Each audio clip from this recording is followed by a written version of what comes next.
अभिवादन मित्रों, आज हम लोग पूजा से संबंधित कुछ विशेष बातों के बारे में बात करने जा रहे हैं। तो हम लोग पूजा करते क्यों हैं? क्योंकि पूजा करने से हमारे मन को आनंद प्राप्त होता है, हमारे अंदर संतोष की भावना जागती है, हमारे अंदर उम्मीद जगती है और हमारे अंदर इस विश्वास का संचार होता है कि भगवान जो कुछ भी करेंगे हमारे लिए वो सब कुछ उत्तम ही करेंगे। भगवान हमारी मनोकामनाओं को ज़रूर पूरा करेंगे। इस विश्वास के साथ आप पूजन करें। भगवान तो भाव के भूखे हैं, तो आपके पूजा में सच्ची श्रद्धा और भाव का होना अनिवार्य है। अगर आप विश्वास के साथ पूजन नहीं करते तो आपको पूजा का कोई भी शुभ कर्म फल प्राप्त नहीं होता। इसलिए पूजा में सबसे अनिवार्य चीज़ है विश्वास। भगवान के प्रति आपको ऐसा असीम विश्वास होना चाहिए कि आप पूजा करते समय भक्त ना रहें, भगवान के अंदर समाहित हो जाएं और इस तरह से आप पूजा करें कि भगवान और भक्त में कोई अंतर ही ना रहे। इसीलिए कहा जाता है कि शिव की पूजन आप शिव बनकर करें, लक्ष्मी माता के पूजन आप लक्ष्मी बनकर करें।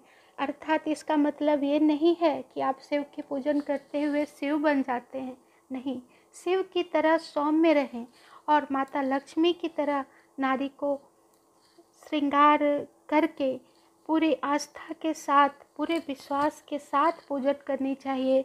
तभी आपको पूजा का शुभ कर्म फल प्राप्त होता है।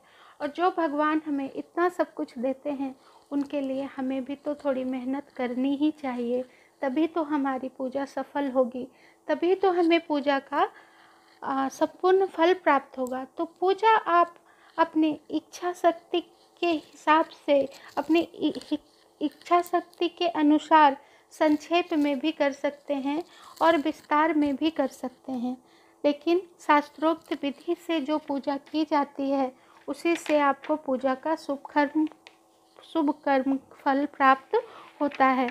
अगर आप शास्त्रोक्त विधि से पूजा नहीं करते तो फिर आपको उसका शुभ कर्म फल प्राप्त नहीं होता। तो आप इच्छा अनुसार संक्षेप या विस्तार से पूजन करें, ये आपके ऊपर निर्भर करता है, लेकिन शास्त्रोक्त प्रकार अनुसार यथाविधि ही पूजन करना चाहिए।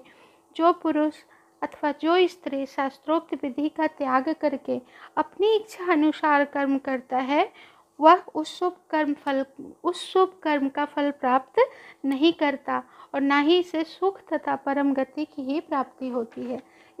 इसलिए शास्त्रोक्त विधि से ही पूजन करनी चाहिए। तो आज हम लोग पंचोपचार, दशोपचार, षोडशोपचार पूजन में कौन कौन से आचरण होते हैं, कौन कौन से विधान होते हैं, आज हम लोग उस बारे में बात करेंगे। सबसे पहले पंचोपचार। तो पंचोपचार पूजन में सबसे पहले गंध, फिर पुष्प, फिर धूप, फिर दीप, फिर नैवेद्य आता है। तो आप गंध, पुष्प, धूप, दीप, नैवेद्य से जो नित्य का पूजन करते हैं वो पंचोपचार पूजन कहलाता है। दशोपचार पूजन में स्नान, गंध, अक्षत, पुष्प, धूप, दीप, नैवेद्य, फल, तांबूल और दक्षिणा, ये दशोपचार पूजन का विधान है। और जब हम षोडशोपचार पूजन पद्धति अपनाते हैं तो उसमें आह्वाहन, आसन, पाद्य, अर्घ, आचमन, स्नान, वस्त्र, यज्ञोपवीत, गंध, पुष्प, तुलसी दलादि, धूप, दीप, नैवेद्य और आचमन, दक्षिणायुक्त तांबूल, आरती पूर्वक परिक्रमा और मंत्र पुष्प युक्त नमस्कार। तो इस तरह से आपको पूजन करनी चाहिए। पूर्वाभिमुख होकर बैठें, बाईं ओर धूप, दीप तथा दाहिनी ओर पूजन सामग्री रखें। उत्तराभिमुख होकर भी आप पूजन कर सकते हैं। सर्वप्रथम पवित्रीकरण मंत्र बोले, बाद में दीपक प्रज्वलित करके हाथ धोकर आचमन और प्रणाम करें। ओम अपवित्रो पवित्रो वा सर्वावस्थागतोऽपि वा यः स्मरेत पुंडरीकाक्षं स वाह्याभ्यन्तरं शुचि। तो ये पवित्रीकरण मंत्र है, इसको आप पवित्रीकरण मंत्र को आप पढ़कर पवित्रीकरण कर सकते हैं। घृत का दीपक आप अपनी बाएं तथा तेल का दीपक आप दाहिनी ओर रखें। पूर्व या उत्तर मुख करके चावल आदि पर रखकर दीप प्रज्वलित करें। पूजा के अंत में आप आरती करें।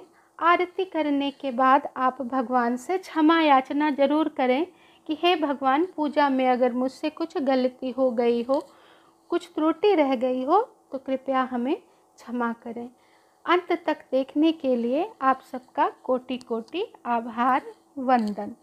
अगर ये वीडियो अच्छी लगी हो तो कृपया लाइक करें, सब्सक्राइब करें, शेयर करें, कमेंट करें। आभार।